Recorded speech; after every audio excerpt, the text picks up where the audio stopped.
ምንም አይነት ውድ ቅባት ሳትገዢ ጸጉርሽን በአንድ ወር ውስጥ የምታሳድጊበት ማንም ያልነገረሽን ሚስጥር ልንገርሽ። ይህ እውነት ለአብዛኞቻችሁ አዲስ ሊሆን ይችላል፣ ነገር ግን ሳይንስ ያረጋገጠውና በእውን የተረጋገጠ ነገር ነው። አሁን የምነግርሽን በቀን ለ5 ደቂቃ ያህል እንኳን ብታደርጊው ጸጉርሽ ላይ በ2 ሳምንት ውስጥ ብቻ ለውጥ ማየት ትጀምሪያለሽ። የኔ ጸጉር አያድግም፣ ለጸጉሬ ብዙ ለፍቻለሁ፣ ብዙ የተለያዩ ውድ ቅባቶችን ተቀብቻለሁ ትይ ይሆናል። ነገር ግን አንድ ማወቅ ያለብሽ እውነታ ጸጉርሽና ጥፍርሽ በየቀኑ ለሰከንድ ያህል እንኳን እድገታቸውን አቁሞ አያውቁም። ታዲያ ይህ ከሆነ የጸጉሬ እድገት ለምንድነው የማይታየው ልትይ ትቺ ይሆናል። የዚህን መልስ እስከ መጨረሻው ይህ ቪዲዮ ላይ ከቆየሽ ትክክለኛውን መልስ ታገኛለሽ። ይህ ቻናል ስለ ውበት አጠባበቅና ስለ ጸጉር እድገት የምትማሩበት ቻናል ነው። ቤቱን ሰብስክራይብ በማድረግ የዚህ ቻናል ቤተሰብ ይሁኑ። እስከዛሬ ለጸጉርሽ ለቅባቶች እንዲሁም ለተለያዩ ትሪትመንቶች ስንት ብርን ኢንቨስት አድርገሻል? የተለያዩ ውድ ቅባቶችን ብትቀቢም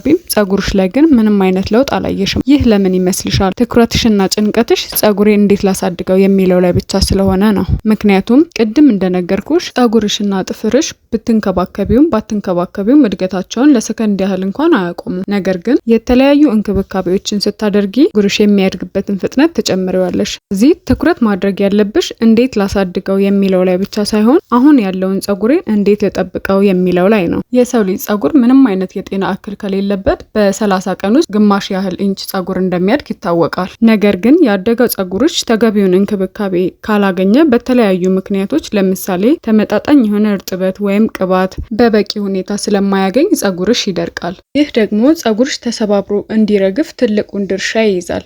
ስለዚህ በ30 ቀን ውስጥ ግማሽ ኢንች ያህል ያደገው ጸጉርሽ ተሰብሮ ስለሚወድቅ ጸጉርሽ ላይ ምንም አይነት የእድገት ለውጥ አታይም ማለት ነው። ይህ ያደገውን ጸጉርሽ ተንከባክቦ ማቆየት ከቻልሽ ጸጉርሽ እንዳያድግ የሚያደርገው ምንም አይነት ምክንያት አይኖረውም ማለት ነው። አሁን ወደ መፍትሄው ዝርዝር እንግባ። መሪያውና የሁሉም ነገር መሰረት የሆነው የትኛውም የምትቀቢው ቅባት ወደ ውስጥ በመግባት አላማውን እንዲያሳካ ጤናማ የራስ ቆዳና ክፍት የሆነ የራስ ቆዳ ሊኖርሽ ይገባል። የራስ ቆዳሽ ጤናማ ካልሆነና በቂ የደም ዝውውር ከሌለው ጸጉርሽ ገና ሲወጣ ደካማ ሆኖ ነው የሚወጣው። ይህ ደግሞ ጸጉርሽ በቀላሉ እንዲነቃቀልና እንዲሰባበር ያደርገዋል። ስለዚህ ለዚህ መፍትሄው ምንድነው ካልሽ ትክክለኛውንና ቀላሉን ዘዴ ልንገርሽ። የራስ ቆዳሽን ማነቃቃት። ጸጉርሽ በቂ የሆነ ምግብ የሚያገኘው አንቺ የምትሰጪው በውድ የተገዛ ቅባት በመቀባት አይደለም። በእርግጥ ጸጉርሽ እንዲያድግ ተጨማሪ እርዳታ በማድረግ እንዲያድግ ኃይል ይሆነዋል። ነገር ግን ጸጉር በተፈጥሮ ራሱን የሚመግብበት ሲስተም አለው። ይህም በደም ዝውውር አማካኝነት ራሱን ይመግባል ማለት ነው። ስለዚህ የጸጉርሽን እድገት ለማፋጠን ይህን ተፈጥሯዊ የደም ዝውውር እንዲሻሻል በማድረግ የጭንቅላት ሴሎች እንዲነቃቁ ማድረግ ይቻላል። ይህን እንዴት ማድረግ ይቻላል ካልሽ በሳምንት 3 ቀን በቀስታ ለ5 ደቂቃ ያህል የጭንቅላት ቅልን ወይም ስካልፕ የምንለውን ማሳጅ ማድረግ። እዚህ ጋር ልብ ማለት ያለብሽ ጸጉርሽን ከጭንቅላትሽ ጋር ማሸት አይደለም። ምክንያቱም ጸጉርሽ ከጭንቅላትሽ ጋር በምታሽበት ሰዓት እርስ በርሱ እንዲጠላለፍና እንዲሰባበር ያደርገዋል። ብዙ ሰው የሚሳሳተው ስህተት ነው። አንቺ ግን በግልጽ ስለማስረዳሽ ይህንን ስህተት አትደግሚውም። በመጀመሪያ የጸጉር ቆዳሽ ላይ የሮዝመሪ ቅባት መቀባት። ሮዝመሪን የመረጥኩት እስካሁን ከተጠኑ ጥናቶች በተጨማሪም በ2015 በተደረገ ጥናት ሮዝመሪ ከሚኖክሲዲል ጋር እኩል ጸጉርን የማሳደግ አቅምና ኃይል አለው። ነገር ግን ሮዝመሪ ተፈጥሯዊ በመሆኑ ምንም አይነት ሳይድ ኢፌክት የለውም። በተጨማሪም ውጤቱ ዘለቄታዊ ስለሆነ ተመራጭ ነው። በቤት ውስጥ የሮዝመሪን ቅባት እንዴት እንደምታዘጋጂ ማወቅ ከፈለግሽ ከዚህ በፊት የሰራሁት ቪዲዮ አለ፣ እዛ ላይ ማየት ትችያለሽ። የራስ ቆዳሽን የሮዝመሪ ቅባት ከተቀባሽ በኋላ ጣቶችሽን ወደ ራስሽ ቆዳ በመውሰድ ጣትሽን ሳትለቂ በቀስታ ማሳጅ ማድረግ። ይህ የጸጉርሽ ሴሎችን በማነቃቃት በቂ የደም ዝውውር እንዲያገኝ ያደርገዋል ማለት ነው። ይህን ቢያንስ ለተከታታይ ለ2 ወራት ካደረግሽ በባዶ ቦታዎች ሁሉ ቤቢ ሄር ሲያድግ ልታስተውይ ትችያለሽ።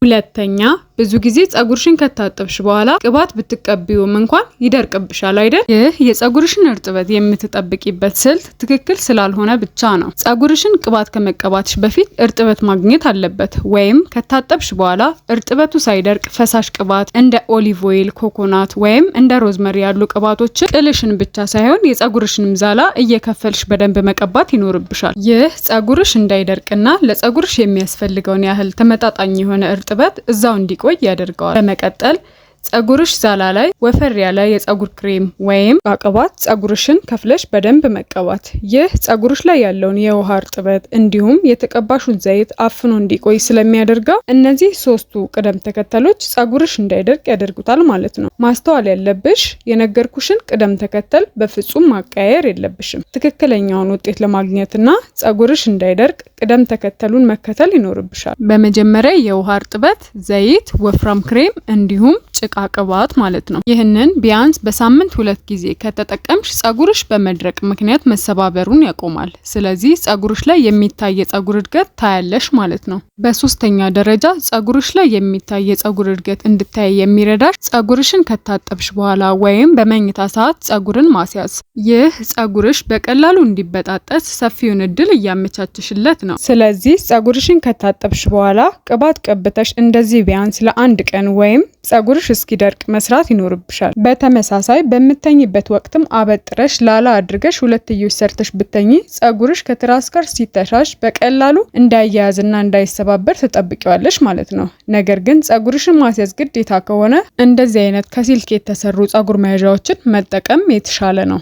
ምክንያቱም እነዚህ ጸጉርሽ እንዲንሸራተት ስለሚያደርገው በቀላሉ እንዳይሰባበር ይረዳዋል ማለት ነው። ስለዚህ ያደገውን ጸጉርሽ እነዚህን ያልተቋረጠ እንክብካቤ በማድረግ ከጠበቅሹ እርግጠኛ መሆን ትችያለሽ። በ1 ወር ጊዜ ውስጥ ጸጉርሽ ላይ የሚታይ እድገት ለውጥ ማየት ትችያለሽ ማለት ነው። የዛሬ ቪዲዮ ይህንን ይመስል ነበረ። ተጨማሪ ስለ ጸጉር እድገትና የቆዳ አጠባበቅ ቪዲዮዎችን ለማግኘት ሰብስክራይብ ያድርጉ። እንዲሁም ማንኛውም ጥያቄና ሀሳብ ካለዎት ኮሜንት ላይ ያሳውቁን። ጥያቄውን በኮሜንት ወይም በቪዲዮ የምንመልስ ይሆናል። በቀጣይ ቪዲዮ እስክንገናኝ ቸር ቆዩልኝ።